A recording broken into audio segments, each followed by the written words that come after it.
reporting in. Specimen acquired. I don't know why you put such a high price on these things. They barely put up a fight. I'm en route to the drop point for payment and transfer. I want these things off my ship. I don't trust a job this easy. Hunter over and out. Don't keep me waiting.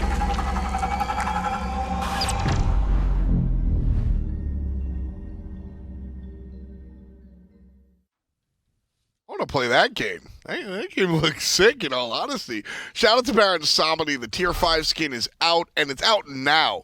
No time gates. You can jump in right this second. The Odyssey returns. You can grab your Tier 5 Stellar Defense Baron Samedi skin, like I said, today. We don't got to wait.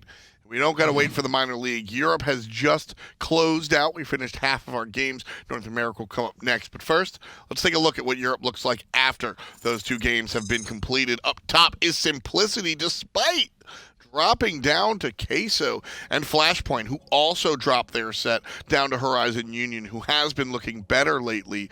They get served a gift by Simplicity dropping their set. That 1-2 spot still contentious for sure.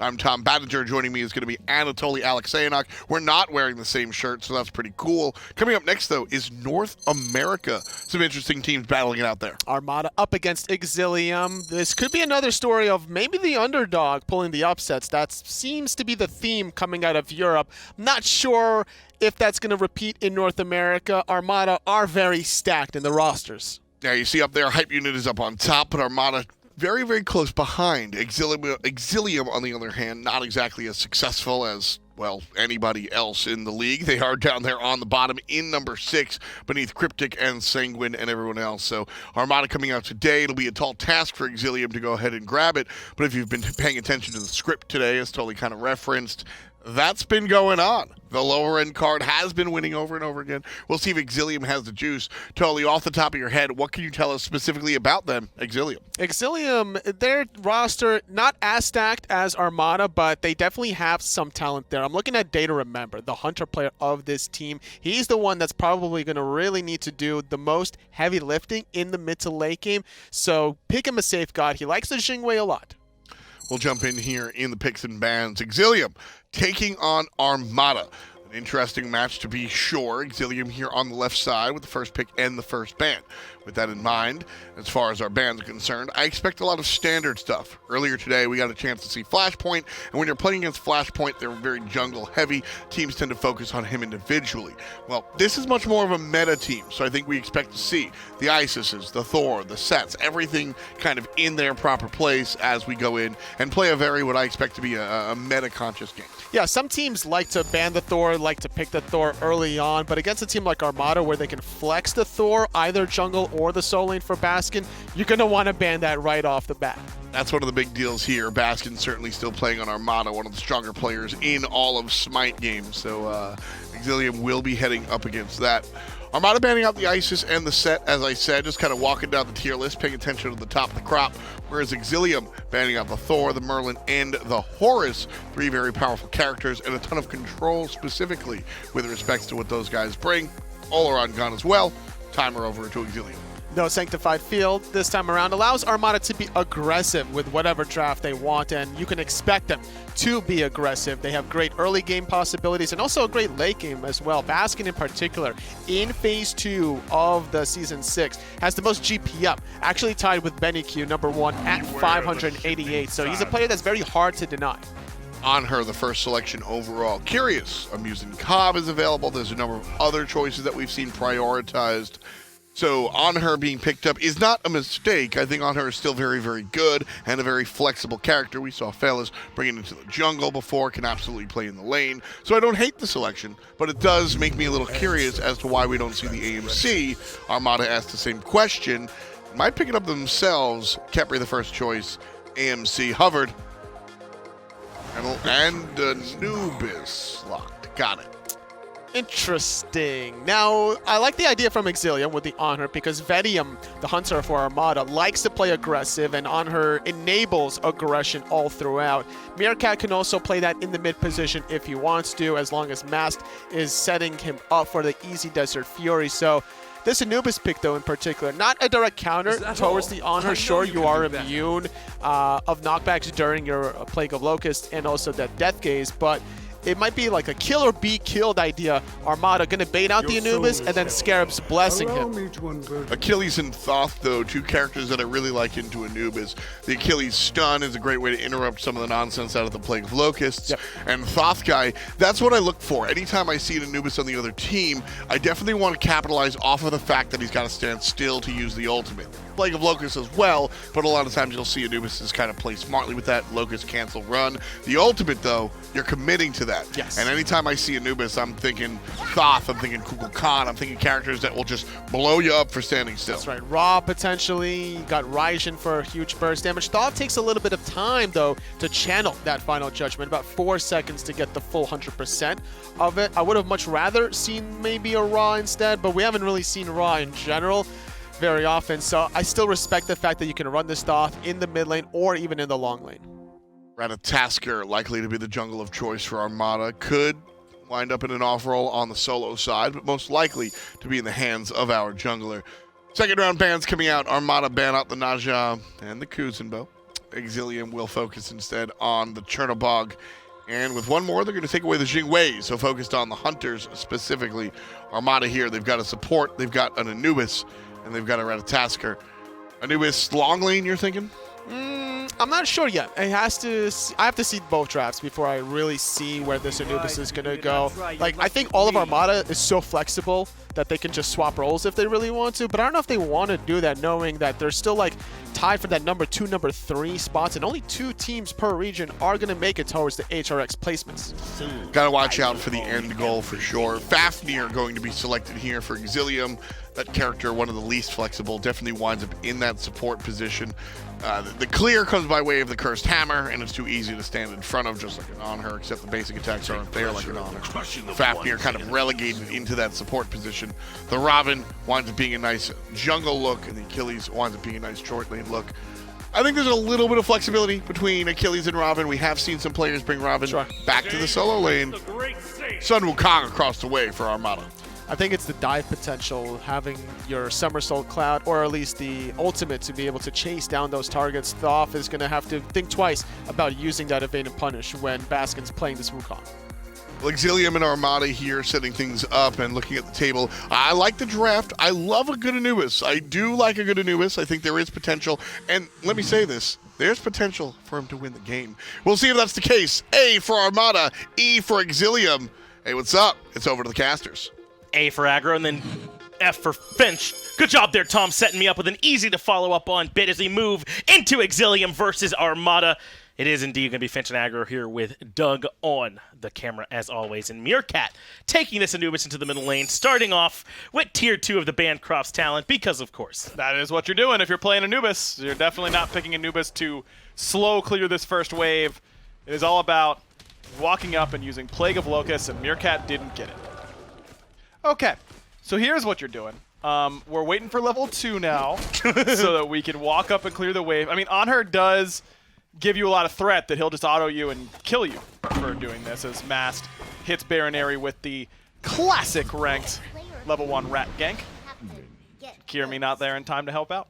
Blink in and full Acorn spells the in there for Bayroneri and for his beads as well. He uses those trying to make his way out. So Meerkat and Bayroneri are not there for the speed buff splitting either at this point. I guess you don't do that. No, you start in mid these days. I'm just curious, like, does Meerkat really deserve that assist? Like, yeah, he helped a lot. He didn't touch him. Well, why was Bayroneri's impale on cooldown? Because he cleared the wave. Yeah. And why did he have to come up and clear the wave right away? Because that's what you do. Right. And so Meerkat was there for all that. He watched all of it, yeah. That's what I'm saying. If you're planning on doing the level 1 rat gank, isn't it just better to walk up and Plague of Locust the wave, make him impale you, make him auto attack you, kind of keep him on the hook a little bit? Yep. Okay. Making sure we're on the same page. Oh, I agree. Listen, Anubis, a pick that we don't see a lot of, and it's for the reason that he does the majority of his damage, the vast majority of his damage, standing still. And that is a death sentence in a game centered around hitting skill shots. Things hit real hard because they're supposed to be hard to hit. But Anubis does an awful lot of damage. I wouldn't be surprised to see Meerkat make some plays this game. I think that a lot of people really underestimate just how much damage Anubis is going to do when he gets the opportunity. Dash down for DayToRemeber spells. His and Mass has gotten now the 2 easiest kills I think we'll ever see him get. Has the Assassin's Blessing now as well. I think he started without that one to rush that Acorn as soon as possible, and now has it picked up. Yep. And is ready to rock and roll. Already well, not 2 kills, but a kill and an assist to his name. And he's even going to find Osath here in the jungle for perhaps more underhand tactics to make sure an easy escape. I mean, Masked Rat is a tried and true pick. This is something that he does very well. Among junglers that get leads, Mask might be one of the best to ever do it. He definitely is one of the best to ever do it.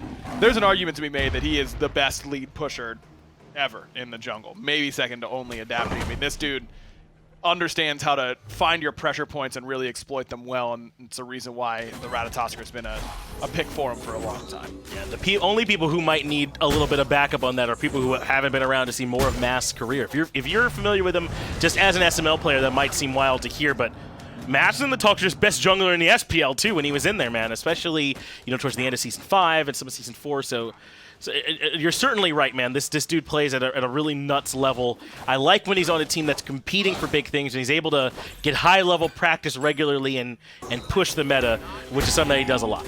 And that's exactly what we're seeing here with Armada, of course, near the top of the North American That's true. minor leagues. Not at the top anymore, though. Still looking up at Hype Unit. And so they do have to take these last 5 weeks of competition pretty seriously if they want to end up at the very top and make it over to the HRX qualifiers. That's where everyone's trying to make their way to right now, as Mask lurks in the jungle. Not level 5 just yet, so he'd have to use the Blink to contribute, as Geno stuck in those slows. But Bayroneri could potentially be caught out without the stun. That means the Anubis damage only ticks about once there, and Bayroneri's out.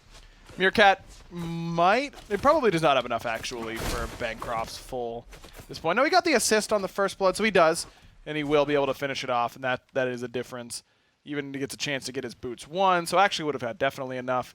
And now he's very, very strong and can afford to take these fights. But Bayroneri likely going to be going for boots, means that he's got enough mobility that he might be able to get away from where Meerkat is. But this composition is really designed around Geno picking someone up with Abduct, whether it be Osath or Dishonored, basically a tank that isn't going to have purification beads, and letting Meerkat just do all the damage, because he won't need any help. That'll be enough damage on its own. Just using that 3 and Death Gaze will get the job done. Vetium is able to make the rotation. Looks like he out-pushed DayToRemeber. So there's 4 members here for this red buff invade, and the buff is dropped down. I think they refreshed Meerkat with it. Yep. Is where they chose to drop that one, to the Anubis has around his waist, and really not much Exillium can do there when DayToRemeber gets that out-pushed, and Armada are willing to rotate multiple members over. That's just a clean invade. Looks like Purple was successful as well. Geno going to pick that one up, and this is where we see a lot of teams going to these mages. It's all Merlin versus Thoth, or Zhang Kui tossed in there, Kronos. There's still an advantage to putting a real hunter over there in that long lane, and Vetium able to out-clear and invade in the early stages. This won't last forever, but for right now, this is definitely an advantage for Armada, and they're playing around it really well. It's going to be so tough for Bayroneri to navigate this middle lane, though, with all the pressure he's going to be under. And this is what drafting Rat Anubis does, is DayToRemeber incredibly low. Barrel stuffs the final judgment and turns it around on Vetium, who gets too greedy on the left-hand side. Well, that's just unlucky. I mean, nothing you can do about that. I mean, taking tower shots, all that, ending up on the wrong side of the tower, and an easy kill for DayToRemeber. That's it's a good attempt by Vetium, but at some point you just got to take your win that you're going to force DayToRemeber back to base and not gift him the kill to keep him in the game. And you gave us a really nice speech, too, about how these hunters in the early game are able to I know. pressure I out set these myself mages. up for that so well. Yeah, and then Vetium gifts that back over to DayToRemeber with a nice bow on top. So for the most part, I imagine this Thoth will be okay.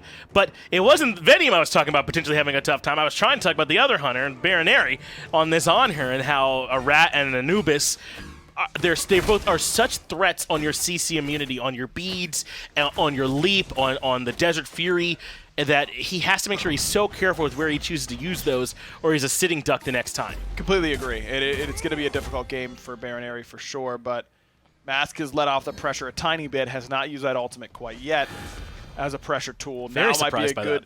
Now might be a good time for it, though. Red buff just respawned, a little bit far away.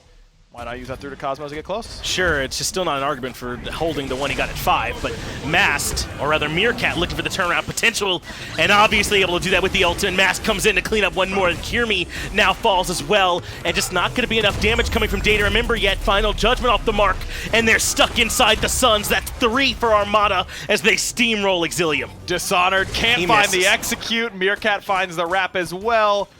Combat dodge not up. Mast. Not quite able to get it done. Okay. Of course he should die there. Thank you. Now Vetium should find this kill. Should find found the kill. Easy for him. Mast gets a little bit too greedy there as now Vetium tries, and Armada gives a bit back on the back end of what was a very good fight for them. The respawn timer's a little bit too short, I think, for this much of a commitment. Geno might be in some trouble here too with no mana, and with Kyrmi here as well. He certainly is going to fall eventually. So what was initially a 4-for-1 has now evened back up, and not that much in favor of Armada anymore. Yeah, but Baskin got how many waves over there in solo lane? You know, that's the big thing. He didn't rotate to that at all. Just stood there and guys, my solo farm's about to be nuts. I promise. Yeah, I'm getting big. Don't worry about it. Just, I mean, if Mass doesn't go in, that whole fight goes so well, because then that means that Vetium doesn't end up jumping in and all this kind of stuff. They may let Dishonored off the hook. Dishonored rotated in with no boots, and so he was really slowly trudging around that jungle with only the Gladiator shield. So Mass going in not only gets him killed, but gives Dishonored a bigger heal off of the Glad shield, and ends up making it so that fight goes poorly for Armada. They still do hold on to the lead, a little bit under 2,000 gold for them, but again, we must compare that to what they should have had, and they should have had much more, unfortunately gifted back on the backside of that. They still do have all the pressure, of course, with this Anubis and the Ratatoskr, though, so they'll have times like this to go for it again, but Osath just barely survives, man. I gotta give some credit to the reinforced Greaves. Absolutely, the biggest difference in all those tiny ticks of Death Gaze. I feel like the CC chain there was a little bit off, and it looks like Geno isn't maxing, I talk for a living, Abduct. Uh-oh, Mass is up. And he's going on the left-hand side. DayToRemeber avoids getting hit by the initial knock-up with the dash-in beads to keep the chain going, but Mast should fall in trade thanks to the tower shot, and they get a kill courtesy of Kyrmi, and now Geno in some trouble as well. Armada might need to slow things down here a bit. This is what we've seen a lot of from Armada this year. Not just even this phase, but this year. Getting a little bit over-aggressive and a little bit over-excited. Geno letting Meerkat fall, despite having that ultimate up. Once it ends up that Meerkat falls and you're holding it no matter what, but maybe he just decided they were both going down, and that's the way it was going to be. Yeah, just unfortunate. And that starts from them not being able to get that pick onto Osath, I imagine, underneath that tier 1, or not even underneath the tier 1 tower. But if that pick goes a little bit cleaner for them and they don't have to further commit anymore, then I imagine some of these other fights are a little bit easier too.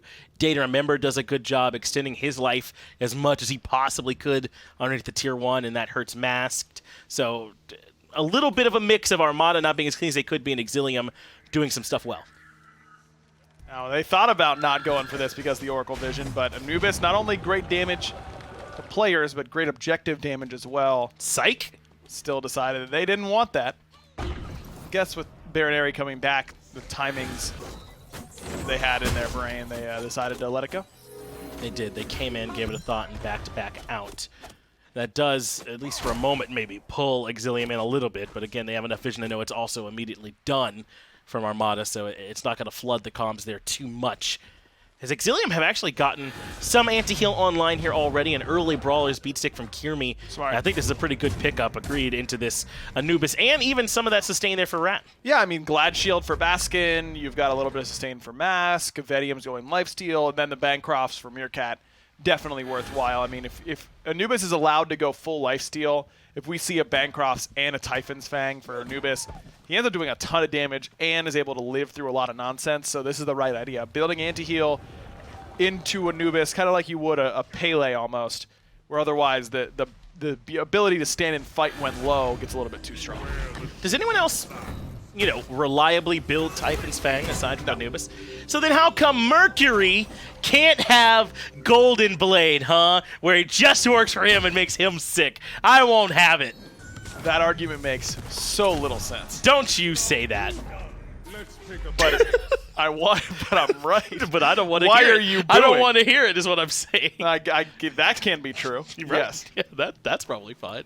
Yes, I want Mercury to have an item that makes him busted because Anubis has an item that makes him fine. I wouldn't even go that far. I would say that there's an item that Anubis works well with. Sure. and say nothing about what it does to his viability. Gold Fury quite low. Meerkat has burned it successfully with this Anubis, and Exillium not going to be able to make their way in time. Perhaps Geno could be sacrificed. Dishonor has the nice wraparound. The Abduct gets caught. He did not want to catch Dishonor there with it, though it was the teal in, so he got most of his distance. Osath makes the transformation. The Execute sets it up. See you later, Geno. It's a matter of what Exillium wants to do now with this 5-on-4. Baskin decides to join the fray. What up? For what feels like the first. When did Baskin get an assist? What fight was he a part of? I don't know. Good question. I feel like he's been chilling in the solo lane this whole time. Baskin works in mysterious ways, man. Very true. What can I tell you? Well said. If I knew what was going on there with him, you know, maybe I'd also be pretty good at Smite, but I'm not, and he is. Vetium's got a good opportunity here with Mask coming for some pressure. DayToRemeber. See ya. As soon as that wall goes up, Thoth is really vulnerable. It's not a long window, especially with this much CDR for DayToRemeber. You've got like 3 or 4 seconds, but that's enough time to close that distance and make him pay. That short range of aid and punish is truly just that. It's very short range, does not go very far at all. Mask can easily follow it with that dart. Well, I know Dishonored's been rotating more than Baskin this game, but I don't think it's much of a case study on why Baskin should rotate more. He's 3 levels up, and his team has handled the 5v4s relatively well, and now they have a chance to burn down a couple more targets in mid. Good res from Geno keeps Meerkat alive, and should be able to make it out of there up against just a Fafnir. Geno doing a great job body blocking any potential hammers, but now Hello. Mask was the one who needed the help. But here comes Baskin, big bad level 16. Able to come make an impact, goes up into the somersault cloud, has Vetium right behind, and it's the Ho-Yi that finds the kill. Vetium actually gets a double as he turns around and puts Kyrmi in his place. Now Dishonor abducted and pulled back in, the fatal strike blocked. But no more damage coming through. Vetium actually uses beads there to keep up the autos, but not enough as Dishonor turns it around with some help from the Thoth. Baskin will find it with the Master's Will. Meerkat forces the beads out from DayToRemeber, then immediately gets rooted in place just a little bit longer. Great body block there by Geno. A little bit of a back and forth, but at the end of the day, it's Armada who end up on top 3-2. And why? It's because Baskin walked into that fight level 16 and was unkillable. He was able to frontline very, very effectively, whereas Dishonored, while doing a good job, couldn't quite keep up. He's just behind here at this point. It's going to be difficult for him to have the same level of impact. Now, because he's the Achilles, the Execute's always going to be good. Even if he's a bit behind, you could still find multiple of those in a team fight. So we'll keep our eye on the impact that he can have. As checking in on Meerkat's build, he's gone Band Cross cooldown boots into the Spear of the Magus, and is indeed working on a little bit more lifesteal after that. Perhaps the popular Pythags piece that we see everyone get, or the Typhon's Fang we mentioned earlier. Yeah, I imagine it's going to be Pythags. It's just really good on Anubis because it gives him a little bit of CDR, which he isn't getting a whole lot of places. Some health, which is very valuable to him. And that lifesteal is very good for him in comparison to most other mages. So it's pretty solid. I want to see Typhons because I don't get to talk about it ever, unless we're talking about Anubis. So that'd be fun for me, personally. Now here's the thing that's tough. When you're Anubis in this spot, you don't have a ton of options like when you're being jumped on. So you gotta hope your teammates are in the way that Mast is. He knocks up Bayroneri immediate into the Tiger stun. Aegis only buys him a few seconds. Now it's time for the Mummify. Forces Osath into the ultimate, but they'll be waiting for him the second he lands. That's 2 quick kills for Armada. Meerkat 2-2-5 now. Looking okay, doing Anubis stuff. I mean, he's gonna end up getting killed. He'll probably end up getting some kills, but with this Khepri in tow, Geno's done a good job of keeping him alive where he can. And now it's Fire Giant, 16 minutes into the game, and Meerkat will not have the ultimate to burn this one. Dishonored and Kyrmi on their way to try and slow them down. In fact, Dishonored blinks in right away. The Suns, though, are all the confirmed that Armada need. FG claimed by the Red Squad. Vetium gets Kyrmi's life as well as Dishonored stunned by the Tiger, and Baskin completes a killing spree. Armada now starting to run away with it. I like that Scarab's Blessing from Geno, giving Baskin a little bit of extra movement speed just in case. But that is the perfect example of where it looks like Armada's taking a big risk, right? I mean, Exillium, they aren't really zoning. Exillium's able to come in, maybe steal it away. But even if they steal that, that's such a good fight for Armada instantly that it doesn't really matter. I mean, it's in their favor to begin with, and no matter the outcome, they come out ahead. That is the really good example of how to risk an objective to the point where it looks tantalizing to your opposition, but is really nothing but a bait. Exillium take it hook, line, and sinker. Armada not only get the objective, but 2 more kills, a tier 2 tower. It's going to be an Oni Fury, I imagine, before they end up backing. And Exillium's really going to be in a bad spot.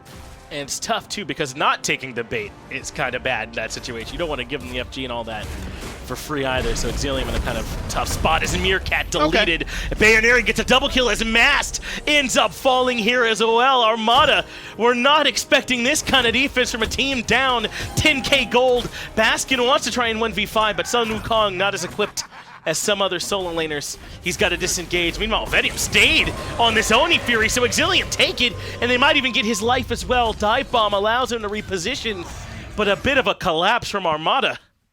Yeah, I don't know. Okay, so I said Oni Fury should go down, everything's good, but that's like because we're grouped up and pushing a tower ourselves, or we're grouped up and doing Oni Fury together. It's not Geno split pushing a tier 2 on the right-hand side. All him, by the way. And Vetium trying to solo down the Oni Fury. Again, Armada, clearly a lot of talent. They just don't, they're not giving it the 100% mental fortitude, I don't think, in this one. No, I imagine that's safe to say here in this game based on some of what we have seen. And you know what? Armada does usually pretty well even like that, so I want to criticize them they'll still too win much. this game. No, they'll still win this game. But the problem is that they aren't, up at the top here in the minor league, and I imagine your life is much easier if you are. So some of it, I think does bear some cleaning up. Absolutely, and again, it was Typhon's Fang. Let's go, Ryan. Nice. We get to talk about Typhon's Fang now. This item, bad. That's all I want to say. That's what I was excited to say. Right. It's just that mages don't leverage lifesteal well, and so building into lifesteal is a trap stat for mages. The passive is good. It's a little expensive, but not too much so. I think it got a buff in that department not too long ago.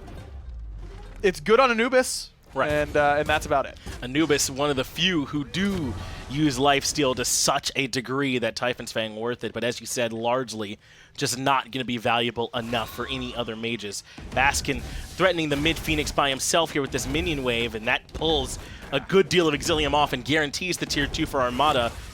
Baskin will likely have to give up some cooldowns to make the escape, but worth it. Easily. I mean, tier 2 tower gone.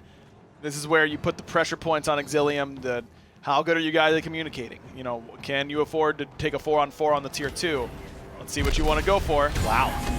Kyrmi with the up-down, and that works. Mast does not make it up to the tree in time, but yet again, all of Exillium rotate over. So the left side Phoenix in some trouble. Immediately into the ultimate is Bayroneri, but Vetium sticks onto the Phoenix like glue. They still don't actually get the objective, but now the rest of the team can keep up the surge. They force the Anhur out, and onto the back line goes Dishonored, forces the Suns dropped at the feet, but DayToRemeber gets clipped. Meerkat got revived by Geno and makes someone pay. Vetium gets the last hit, but that was all Meerkat's wrap. Kyrmi in some trouble now as well as Vetium finds himself a double kill. So even though things might look a bit bad there with Mass going down, Armada make Exillium pay with good use of the res. They've earned themselves left side Phoenix, and they can even threaten the mid Phoenix. It's only Bayroneri and Osath that are up. Man, these are some low health bars until Meerkat heals to 60%. Hello. Off of the Bancroft's Typhon's Anubis combination. This will be the mid Phoenix for sure. The best thing that you can see if you're an Armada fan, I think, is not, for the cleanest play ever in these games. I don't think that really bears a whole lot of weight for this Armada squad. It's really how accustomed is Vetium getting to this level of competitive play again. And he's looked very good so far this game. Yes, got soloed, but that's only because he nearly soloed DayToRemeber and got a little bit too aggressive. Vetium has looked good so far this game, and that's been a big boon, I think, for Armada. And if they're going to rise up and end up beating Hype Unit for that top spot, it'll be because Vetium's comfy. Meerkat with the turnaround play with the ultimate, and it's way too strong. His healing was absurd. He's back out of executor range. Get out of here. And Dishonored has to change his mind about the fatal strike on that one. DayToRemeber forced to disengage as well. And Meerkat battling like a solo laner up against the Achilles. See you later. Yo, Meerkat, Anubis kind of OP. I mean, maybe Anubis is sick. Maybe Typhon's Fang is nuts. Maybe Bancroft's is the best mage item in the game. Okay. Maybe I'm getting there. No other mage could have done that. Agreed. Yeah. Where he No other stands- mage would even have to. No. Wow. I mean, shut up, man. Don't say that. Yeah, I don't Yeah, know. you didn't want me to talk about the Golden Blade thing earlier. I don't want you to talk about that. Well, Armada moving into the Titan room. This could very well be the end. The Suns are down. That's a nice dunk in from Kyrmi, but too little, too late. Armada clean up game 1 in 22 minutes. And look, I mean, it could have been a lot cleaner. It doesn't really matter at the end of the day. This is Armada, the best team in North America in Phase 1. Phase 2, they have looked a little bit worse, whereas Hype Unit has really risen up to the top of the ranks. Yeah. But Exillium has not looked good all year so far since joining as the expansion team here at the beginning of Phase 2. Armada doesn't need squeaky clean play in order to win a game like that. You're exactly right. The question around Armada isn't are they playing their cleanest. It's can they turn it on to 100% when they need to. Right. Phase 1 Armada could. Phase 2 I think still a little bit to be determined. We'll see when they end up playing the best. It's all about turning on the jets at the end of the day. If you can turn on the jets, hit the switch, so to speak, you're going to be in good shape. Yeah, and this is a squad that can get that done. We'll have a chance to see a little bit more from them in just a few minutes.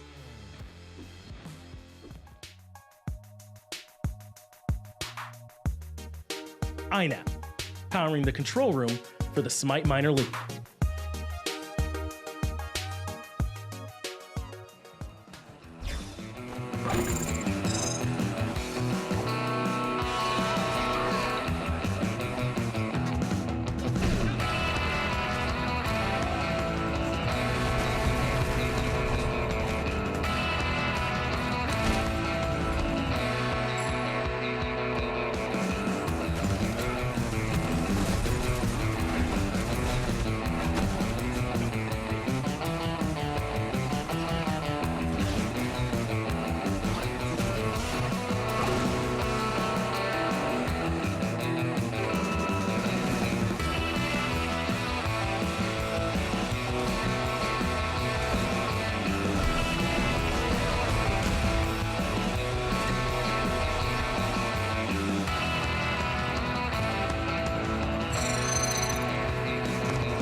Turns out Armada is just that good.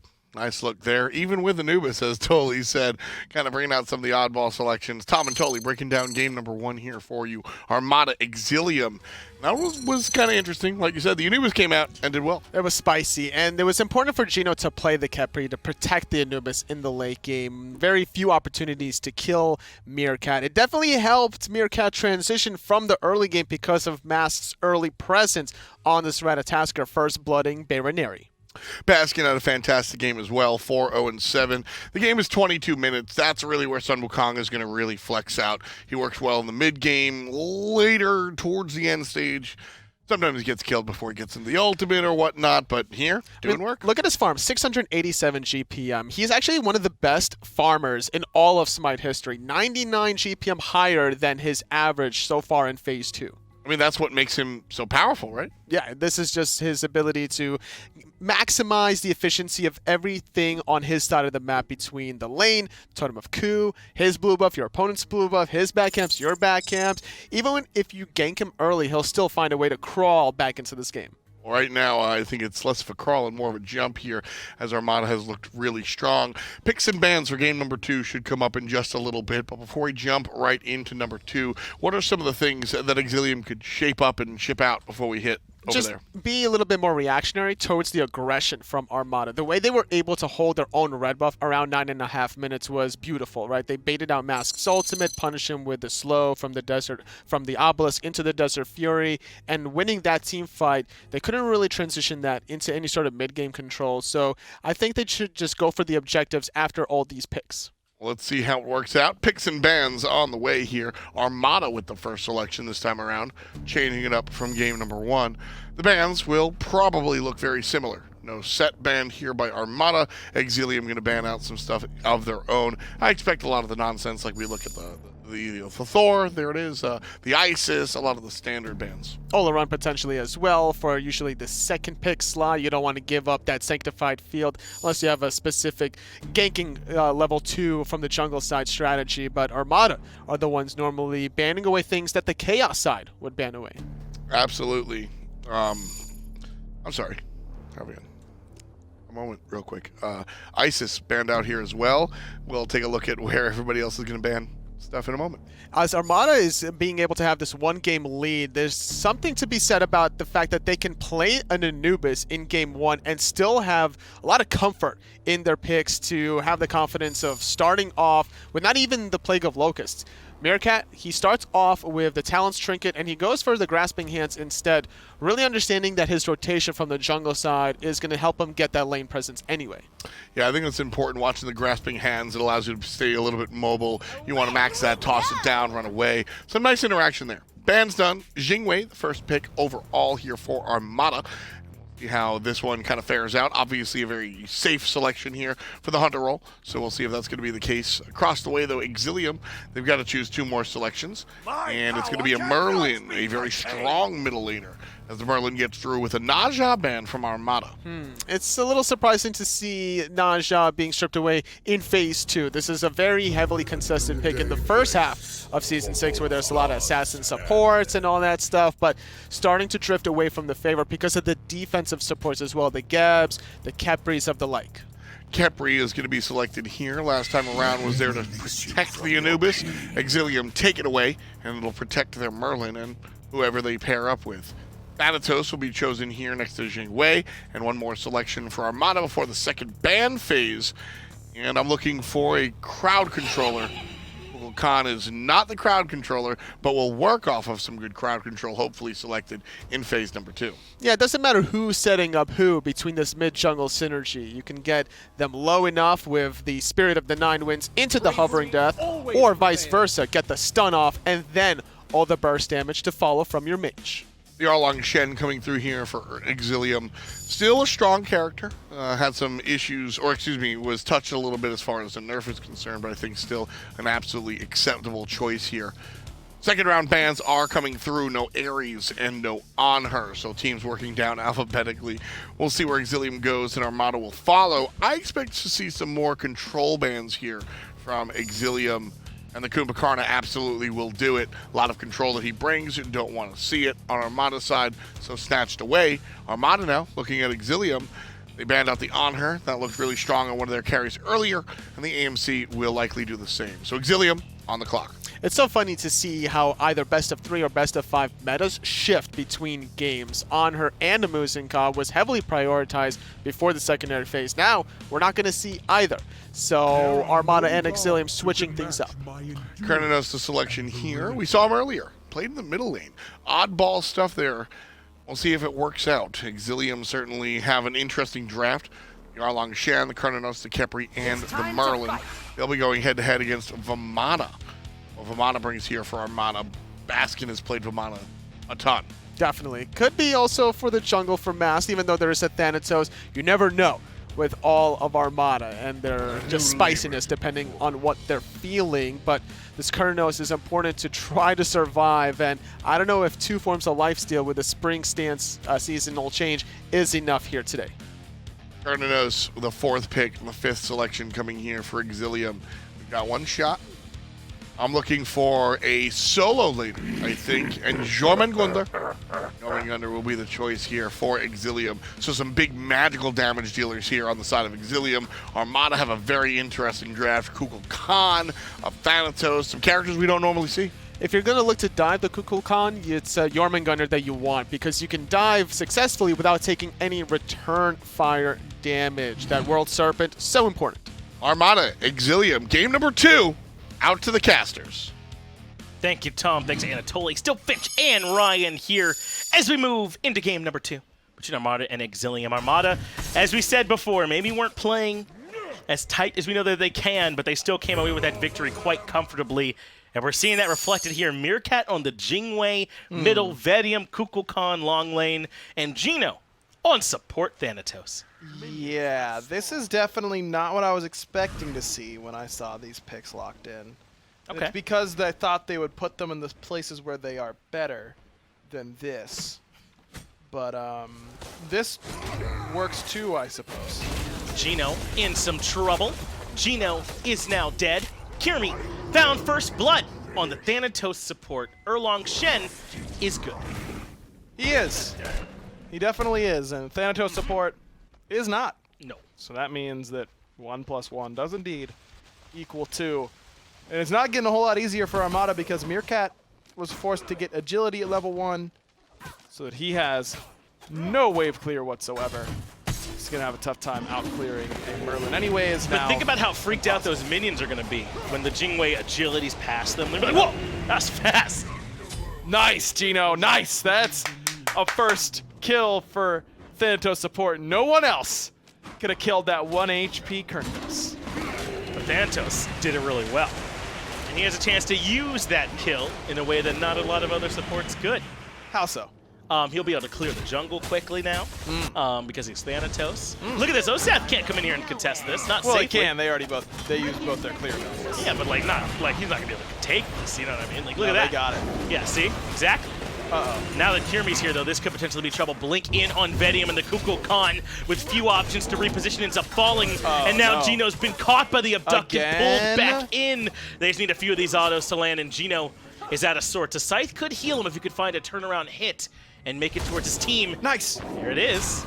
And the silence. And root. And knock up. And I, for one, can't believe it went that way. Me neither. How'd that Khepri step in and contest, man? That's wild. That's just unlucky. I mean, nothing. It's a misfortune. Yeah, that's purely unlucky. Well, now they are fighting an Erlang Shen that's 3-0-0. And I do have No, some it's notes fine. on this. That's good. Erlang isn't that good anyway. It's fine. What are some things that you wish Erlang had so he could be viable? I wish he had, he's got CC, sure. Yeah, but like not enough. You know right. what I mean? He needs different types of CC. He's got all these types of he's got all the CC, but CC DRs itself, so it's inherently bad to have this much. Yeah, that's actually he's trash. Now that I can. Wait, what's that? It. Yeah. All 3 of his different types of CC. They don't interact with each other. They don't that interact way. with each other. Ah, Oh. right. Because it's a knock-up, right? That he has And then a root is categorized. Right. Yeah. Well, the good news is, if you're playing SMITE live at home right now, you are free from the oppression of Erlang Shen, I think. Go As ahead. The nerfs went live today. Right. I think he'll still be good. He won't be as good. Yes, he'll be less good. I think demonstrably. But wait, he still has all that CC. Osath in a little bit of trouble as Nice. Geno puts on the gas, but he's the What? one that's in some trouble now. Once the Scythe is down, Thanatos So unlucky. runs out of options. 1-3-0 now for Geno. Man, this is just misfortune after misfortune for Geno. Definitely no poorly selected fights. It's a series of bad beats is what it is, really. Right. And Baskin is at least still comfortable over there in the solo lane, but he won't be of much help for now. They're going to need Meerkat, who had a bit of a slow start. They're going to need Geno, who has had a slow start, to turn things around. But if anyone could do it, it's Armada. Yeah, they are. I won't confidently say they're still going to win this game. But they're still in not a bad spot, as Kyrmi needs to get a little bit of extra help, and he'll get it by way of a turtle health shield. Vetium, nice ultimate, but not nice enough. This is starting to become a bit of a brutal start for Armada. 0-2-1 for Vetium. Here's what Thanatos support can do. He can see where Kyrmi is. Blink, Scythe. Okay. Well, he got the blink, and no other support could have known where Kyrmi was right there. That's true. That's something that only Thanatos brings, is Bayroneri.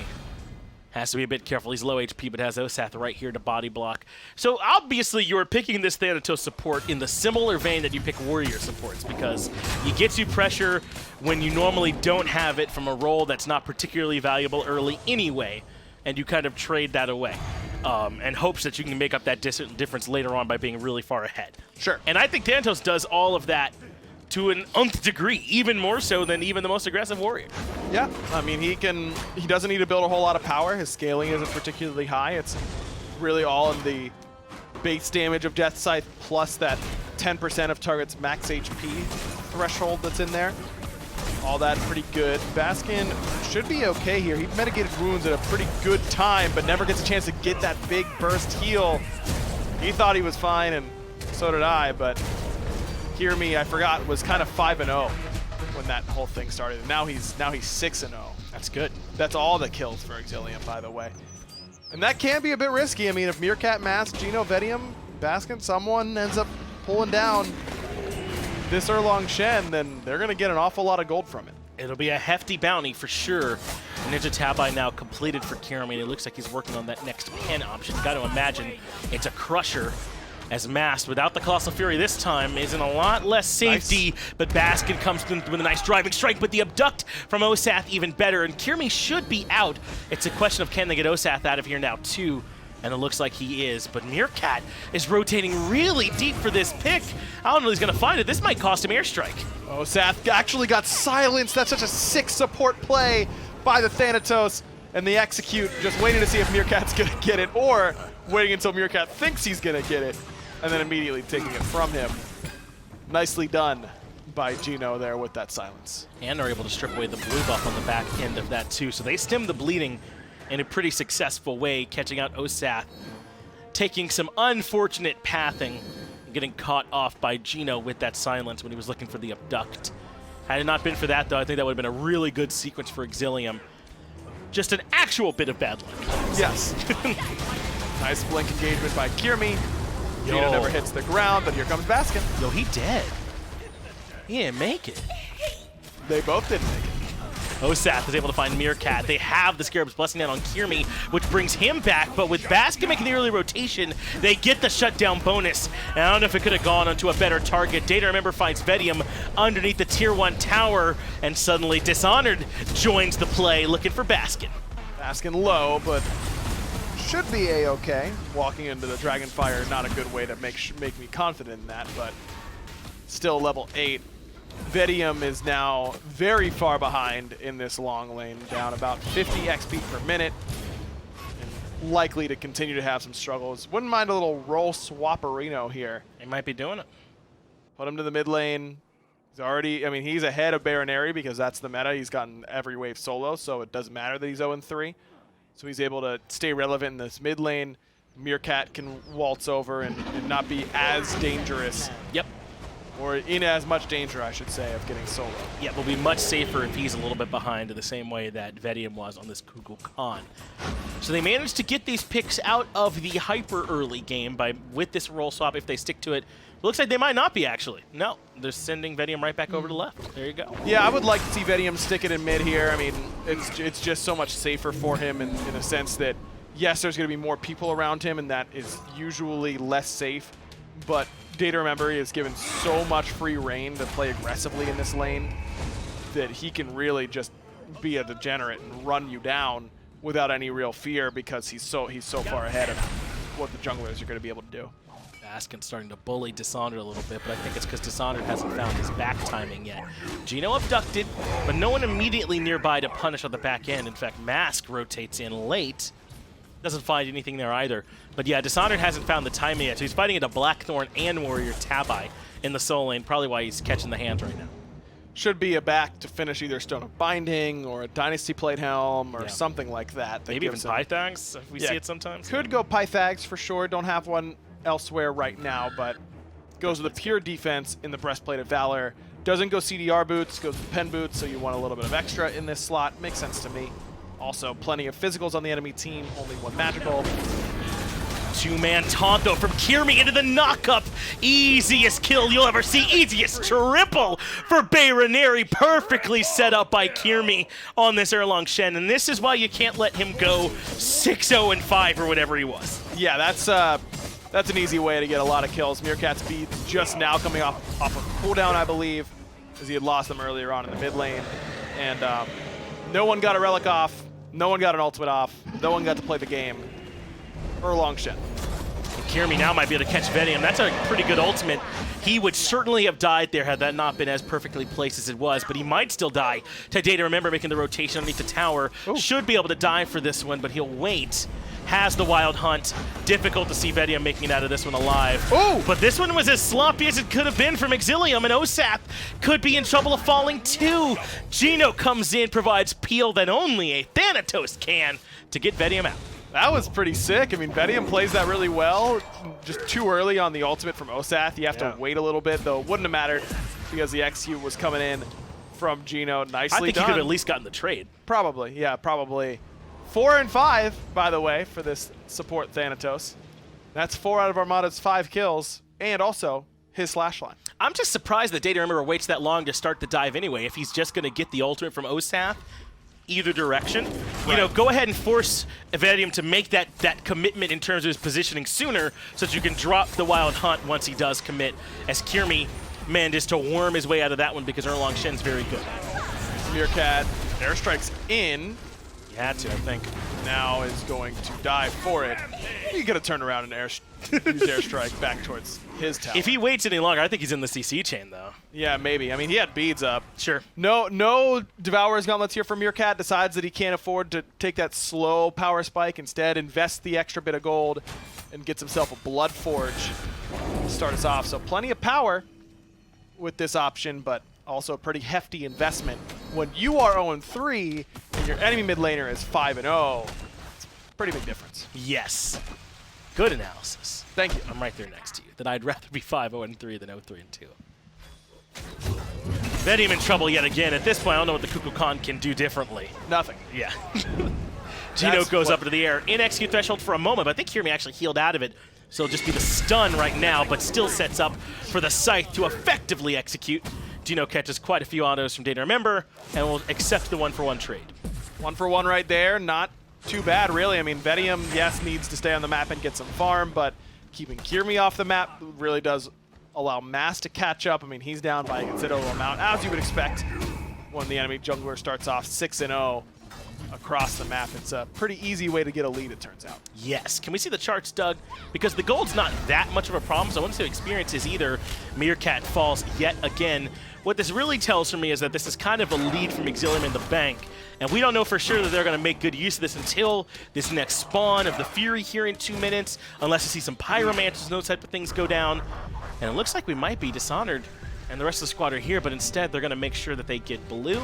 I like this much better to come to Pyro. They were checking to see if Baskin was hanging around. I think Dishonored may have seen or heard the back going off, so let's get the global objective and make sure that we can extend this league a little bit.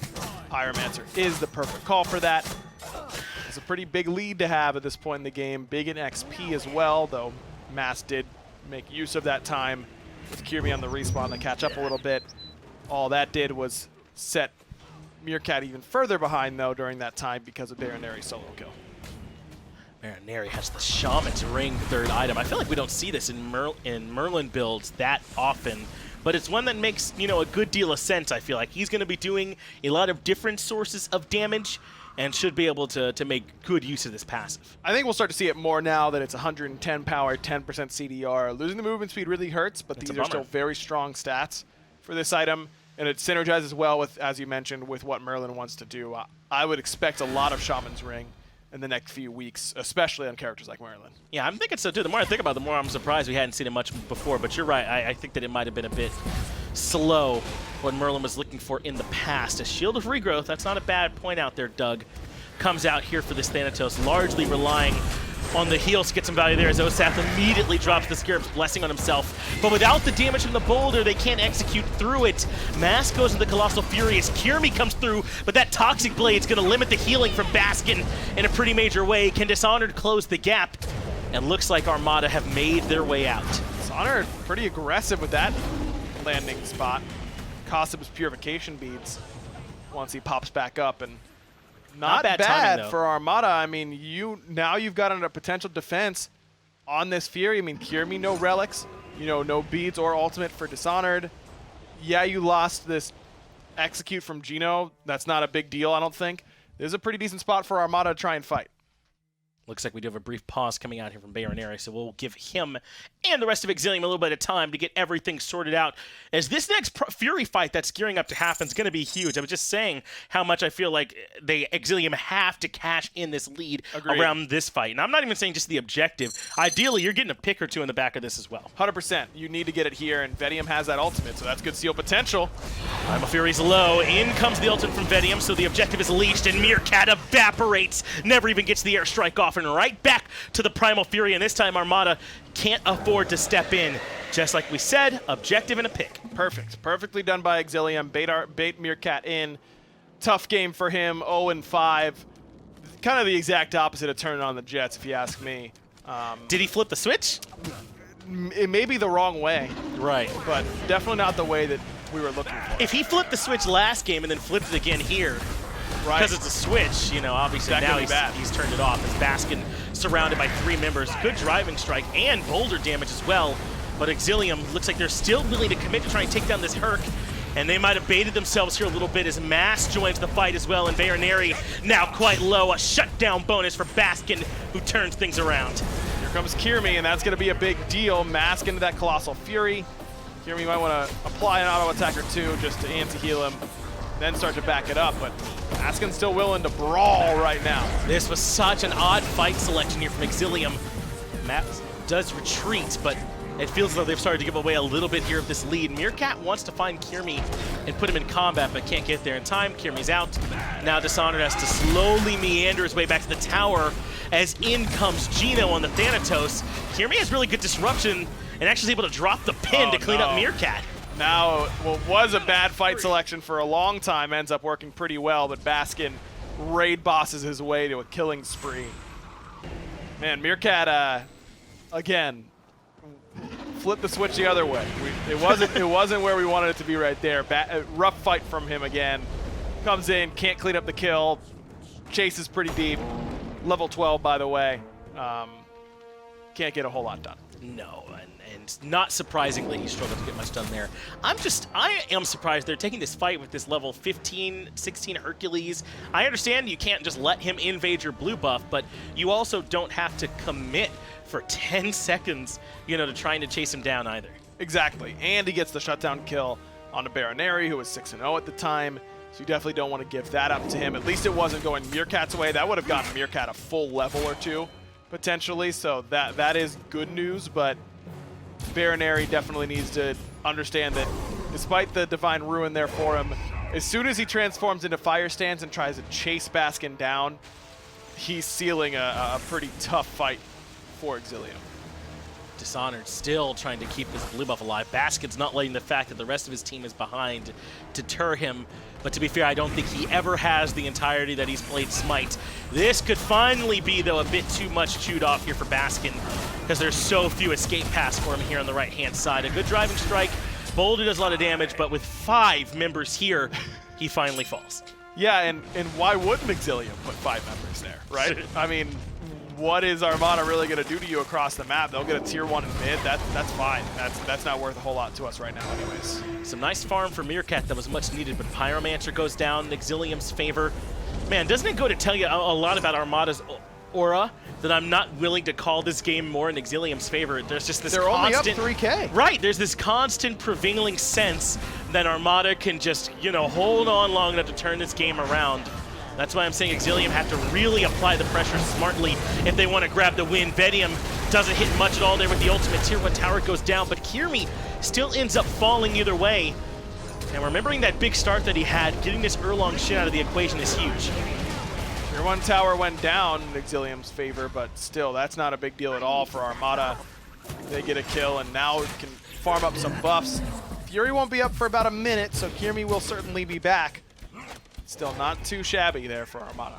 Yeah, there was a point where Kyrmi was 6-1-5, I believe. That means since then, he's been 2-3-3. Not nearly as impressive as you might have expected based on that start. He's behind now. Yeah, I mean, and I understand that, you know, that Erlang Shen kind of has to be in the midst of things. He's a little bit more at risk, but you got to be able to do more with that huge lead that you got. Agreed. I mean, he got a lot of kills, but never really separated himself in a massive way to Mask's farm level.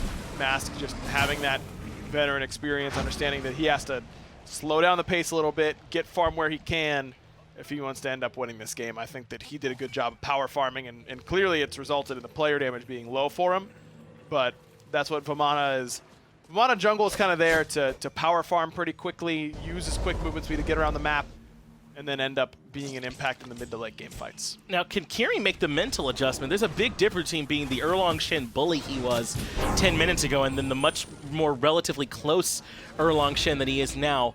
Hopefully he'll be able to make that adjustment himself as we move into this next Fury. Doug, can I see the charts real quick before we start this fight?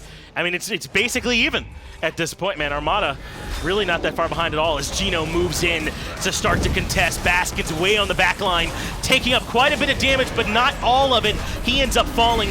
Mast is low too, and DayToRemeber grabs that kill. Geno finds nothing with his execute attempt. Does get a nice Scythe to reposition, but in comes Dishonored as they start to push on the gas. Vetium already no ultimate. He's got nowhere to go. Wow. 4 for 0.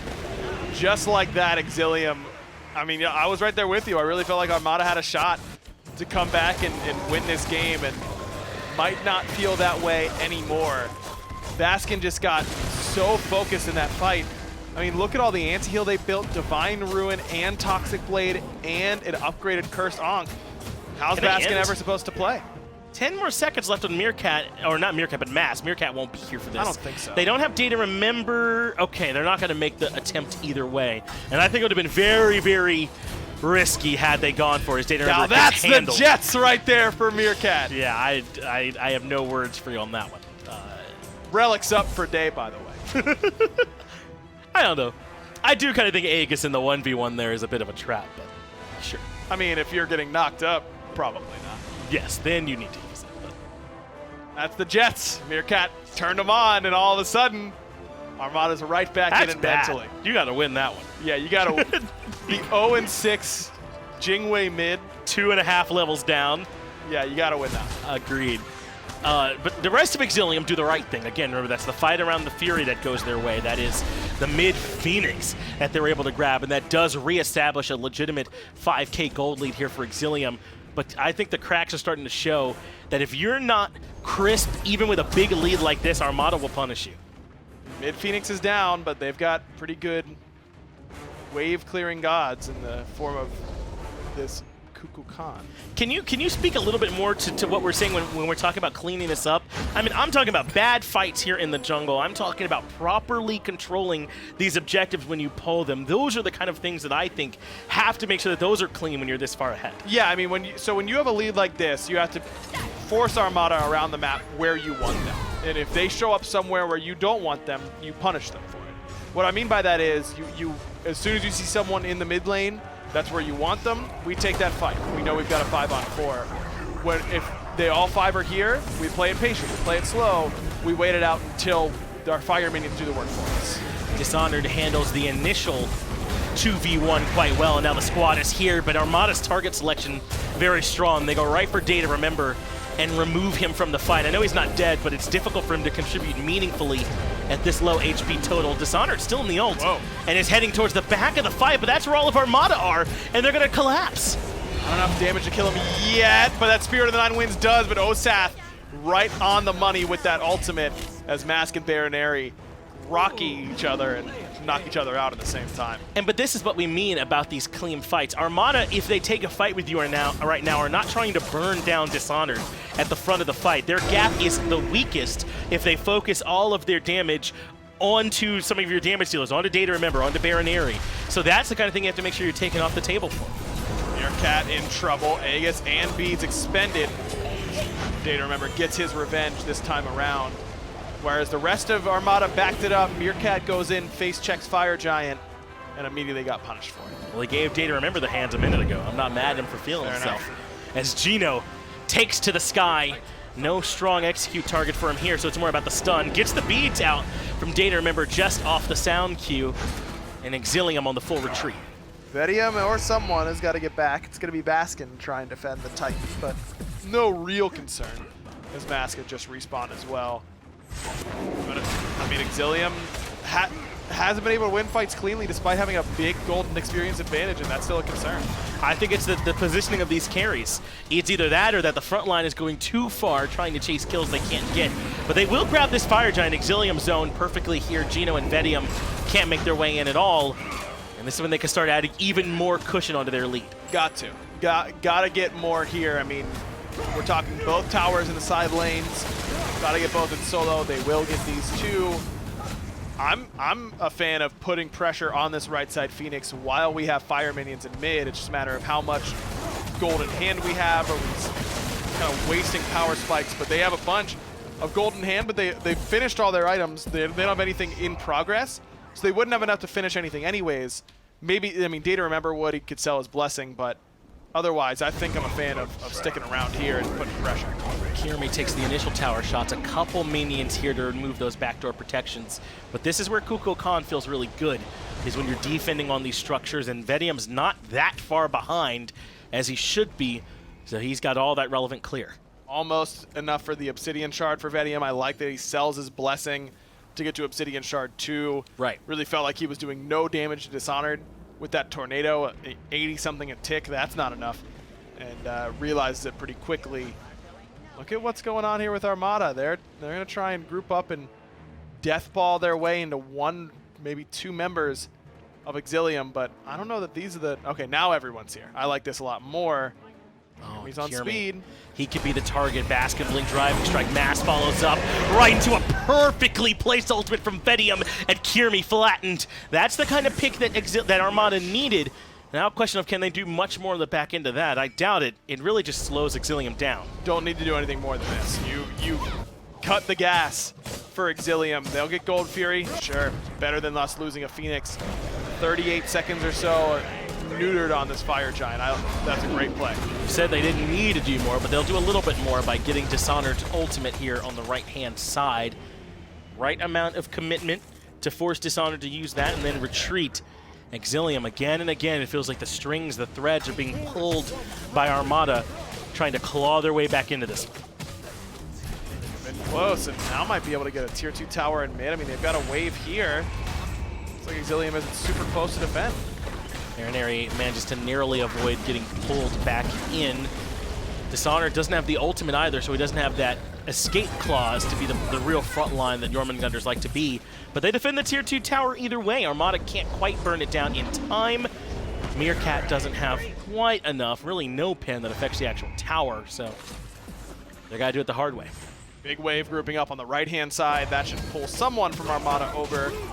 They'll have a lot of gold to spend right now and get some of these power items done. Meerkat can finish that Deathbringer. It'll help out a lot. He's pretty far away, but gets at least a short sword too. Certainly Vetium can finish off the Obsidian Shard. That'll help quite a bit. Exilium get the towers, which was kind of a prerequisite off that Fire Giant, but not even close to being able to end the game right now. No, not at all. And this has not felt like a team that's been out in front this game. You know, it's felt like Exilium are still walking in mud almost, and that's with the advantage. Just to sort of give you an idea of just how difficult it can be to stop Armada. And this is Armada on a Thanatos support that hasn't been all that great this game for what it's worth. I mean, and Exilium still haven't been able to shut that door. This is the top of the league versus the bottom of the league. Tells you that there is certainly a gap right now. And Exilium has played well. I mean, they can only do as much as Armada's gonna. You can only take so much, and you kind of play the hand you're dealt. Armada dealt them a hand where they can make plays. They did in the early game, but your window is closing. This next Fire Giant fight is going to be one where Armada can actually stand on even ground for the first time in a while, or something close to it. 5 out of 6 members of Exilium are fully slotted. Only 1 on the side of Armada, but Mask is only a little bit of gold away. It's not too far-fetched to see Armada winning this game from here. It's not.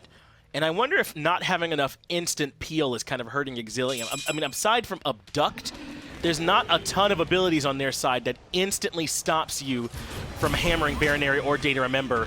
Kyrmi drops the 9 turns Blessing way in the back of the fight. Good damage from Bayroneri.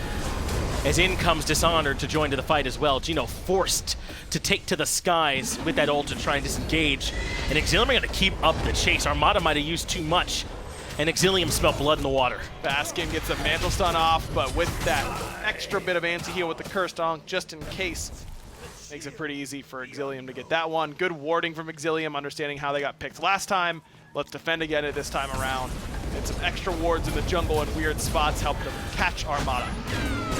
Taunt into Meerkat, nice knock-up, allows for the ultimate from Vetium to hit two, DayToRemeber and Osath, with the mid-Phoenix being shredded either way. DayToRemeber cuts down Meerkat. They get value out of the Scarab's blessing for Dishonored as well, and the base now cracked open in favor of Exilium. Only 3 here to defend, and Exilium are going to push in. They want to try and close this one out now. The Whirlwind's out there from Vetium to make life hard for Dishonored. They have the Titan down to half HP, but they pile on and want to put Armada to bed, and Exilium grab game 2. I mean, hey man, with a lead like that, that's exactly what needed to happen. Really good adjustment from Exilium, like I said. Just some extra wards, some weird spots, and end up catching Armada, trying to hit you with the same trick twice. They catch Meerkat underneath the Phoenix. Baskin gets caught out a little bit on the retreat back. And Exilium do what you need to do. If your jungler starts off 6-0, and the enemy team has a Thanatos support and a Kukulkan ADC, if you're not going to win that game, you're not going to win any game. Yes, very few. They win that game. Now it's a matter of, with Armada probably refocused for game 3, are they going to be ready for that? Yeah, hard to imagine either team feels too great about that game. Exilium feeling like it went easier, and Armada on the back end of a brutal loss. Game 3 now in the cards. We'll have the finale on the other side.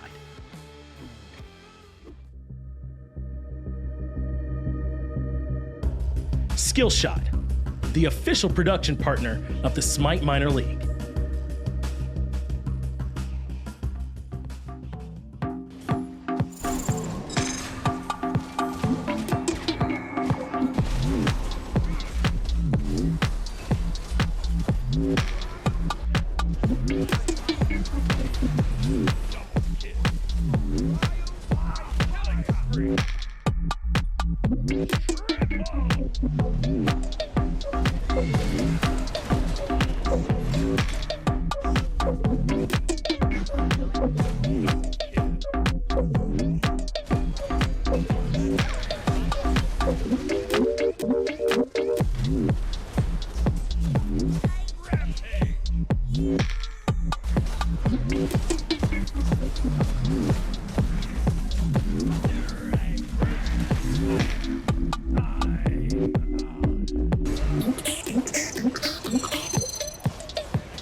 And then we were tied. Armada and Exilium find themselves locked in the horns 1-1 so far.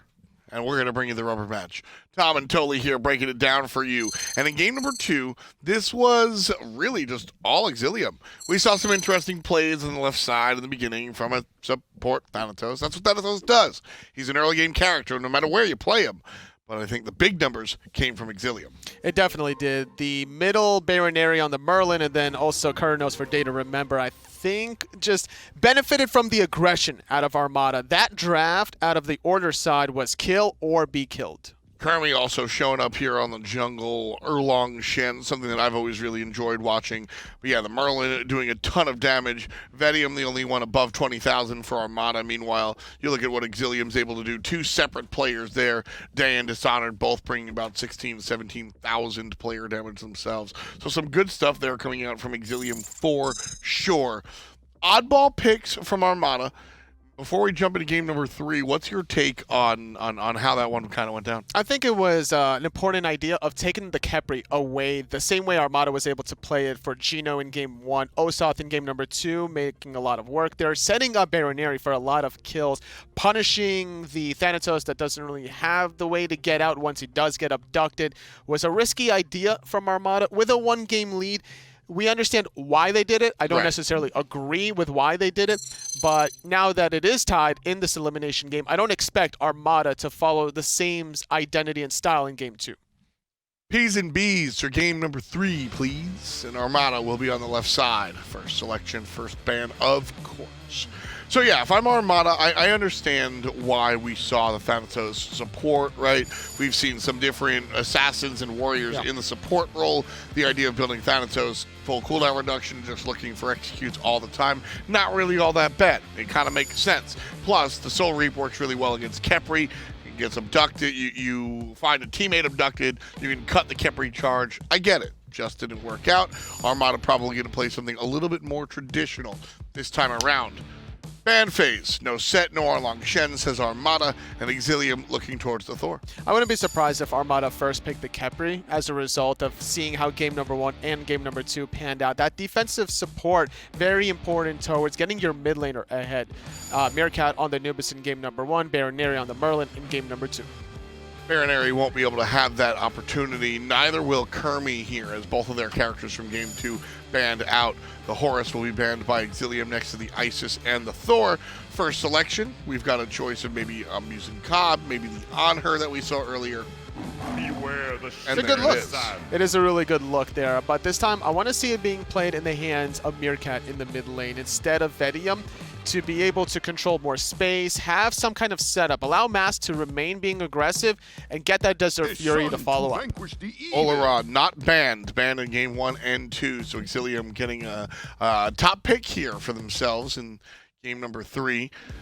Next to it, we'll see where they decide to go. Oleron can be paired up with a number of characters, nothing really told here, but the Khepri will certainly come through in the clutch. It won game number 2, so why not play it in game number 3? That's the only way you can really get away with an all-around. You need either Khepri or the Geb to protect him, because if your Sanctified Field was used offensively, once that duration wears off, now everyone on the opposing team is looking to just jump on you. Kukulkan, one of the characters that's looking to do that, jump on you, initiate. A lot of crowd control coming out from Kukulkan here, and the big man will be paired up with Kronos, a very aggressive, basic attack-oriented character. You mentioned you wanted to see Meerkat on the Anhur. Yes, and with Kronos selected, it leads me to believe that will be played for Vetium in the long lane, as compared to these two gods, the one with the higher levels, preferably the magical damage dealer, especially if left unchecked in the lane. With that accelerate on the 4th quadrant, increasing your basic attack damage, that tower won't stand for long. NotGeno going to be the choice here for Exilium as they look towards the jungle. Banning out the Ravana. Armada do need a jungler, and so that's a good pick. They've got 2 bans themselves here, and the Merlin already taken care of in section number 1. Oleron, Khepri, and NotGeno chosen here for Exilium. And so Armada are going to ban out the Jormungandr character we saw last time. That's right. Dishonored, playing it in game number 2, had many diving opportunities. That World Serpent just a little bit too annoying to deal with at times. And when you're playing, let's say, gods like Kronos that needs the rewind to get off, well, even when you get the rewind off, you're going to get chased by that World Serpent. Round 2 bans finished here. We've got Ratatoskr and one more. My mistake. I saw the right side. Ratatoskr going to be banned next to the Ravana, and the Amusing Cobb finally comes through with a ban. I was wondering what was going to happen if they were going to let Amusing Cobb through a second ban phase. Not the case for Armada. They ban away the Bumblebee, and Vamana will be the choice here for Exilium. I like the idea of picking Vamana now, knowing that Armada still need a solo laner, as they're not probably going to draft a 3rd Hunter. We've seen double Hunter, triple Guardian, but not vice versa. That would be a very spicy idea, so I like that idea, saving for the counter matchup. Guan Yu, the selection here for Armada. He brings a ton of presence as far as the heal is concerned. Obviously, the ultimate allows him to get to the back line. And with a great look against Oleron specifically, your CC immune on the Horus, you can drive all the way through that sanctified field, find yourself on the back end, chase people out, and push it down. Osiris paired up. Exilium need an ability-based hunter in the mid lane. I'm looking at gods like Uller, potentially Medusa come to mind. Chiron wouldn't be a bad idea as well, but teams like Renegades and also E United have been playing the Xbalanque in the mid lane in the SPL. It's a great opportunity to get guaranteed poke damage with the branching bola. You build up the passive stacks to get 5 additional power, stacking all the way up to 30 free power. I also think that Xbalanque Ultimate, as it's been changed, is still very relevant at the competitive stage specifically, to be honest with you. looking at what Chibalaka is able to do, turn out the lights, and that kind of stops the opponent from really gathering information and spreading it throughout their team. That's something that's better used in a synergistic situation. When you're playing ranked and nobody's really talking, maybe it seems like a big old nothing button.